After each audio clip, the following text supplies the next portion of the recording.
To my dearest friend, it has been a while since my last letter, but I have been wrapped around the quill of my papers and studies for far too long. At first I felt I had nothing worthy of writing to you about, but last night I did indeed see things that may take away more than just my words. Last night, I believe I saw something called a Wraith.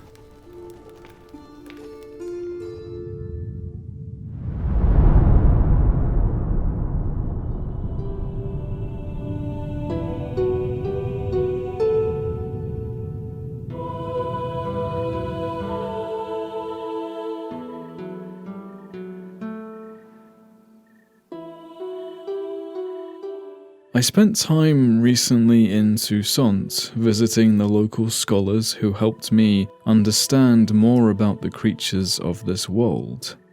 For their books and libraries to occasionally stand above those of Novigrad and the Northern Kingdoms, often containing information otherwise lost. However, on my journey back to Novigrad, I passed by an old graveyard, and it was there that I saw the specter.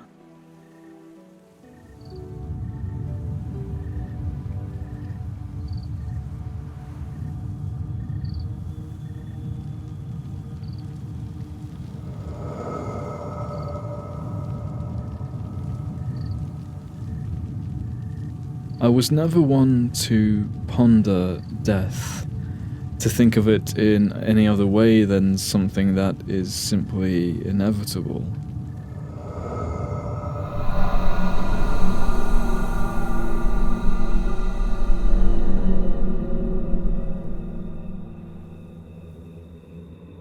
But seeing the dead rise and watching their strange ghostly forms moving through our own physical reality is a truly chilling sight. This wraith that wandered the resting place of so many people seemed almost sad, as if unable to cope with being where it was, howling and phasing between the two worlds that it found itself tied to. I had heard that some wraiths pose no danger, but that generally they should be avoided and are often aggressive to those that are living. Some say that they are jealous of life, of the gift they once had but can no longer obtain, which is why they often hunt folk who wander too closely to their dominion of tombstones and bones. I could not help but feel a strange sadness for it, but I did not dare step any closer. I wondered why in one hand it carried a lantern. If it was of any significance, maybe it lit the path between life and death, showing the wraith a way between the veils. Similar to the sword that it held tightly in one hand, I wondered if those who died to a wraith blade would become one themselves, if it was a force that bound them together in death, is that they knew from life, or the place in which they died or were left to rest.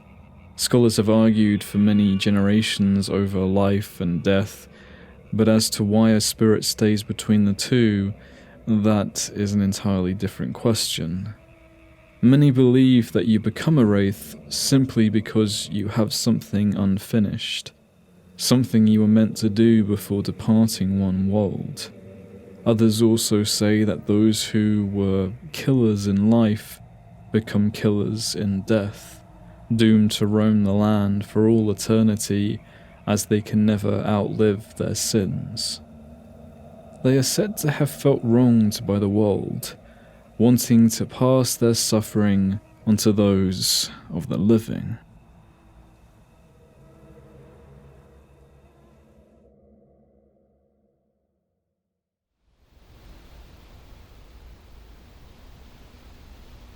The wraith that I saw eventually faded into nothing, leaving the graveyard and allowing me to pass by without disturbing the restless soul.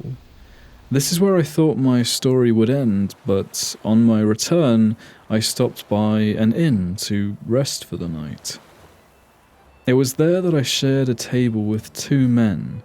I told them of my encounter, and their curiosity was lit. They told me that wraiths are constantly merging between the worlds. They even use it to their own advantage while fighting and trying to confuse their enemies by warping between this veil. They told me that in some cases wraiths looked very different, being half decapitated corpses that would roam around with clanking chains, but it is said that they have not been seen for many, many years. However, they said that these specters had a weakness to moon dust bombs. On impact, they would bring a wraith back to its physical form, and exposing it to physical attacks. But they also revealed that many who fight wraiths still take caution because a wraith can also teleport through our world. Not for very long distances, but enough to strike you down from behind. They also warned me of a certain wraith kindly named Penitent, one that hunts those of evil deeds. But that was another story for another time.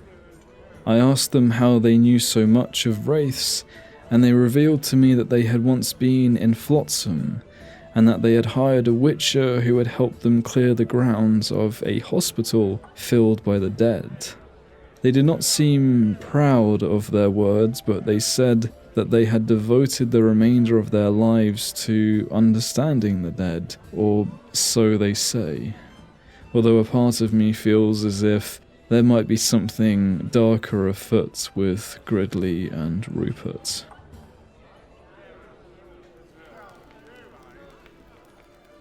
I hope that these short words and small mutterings are of interest to you, my friend.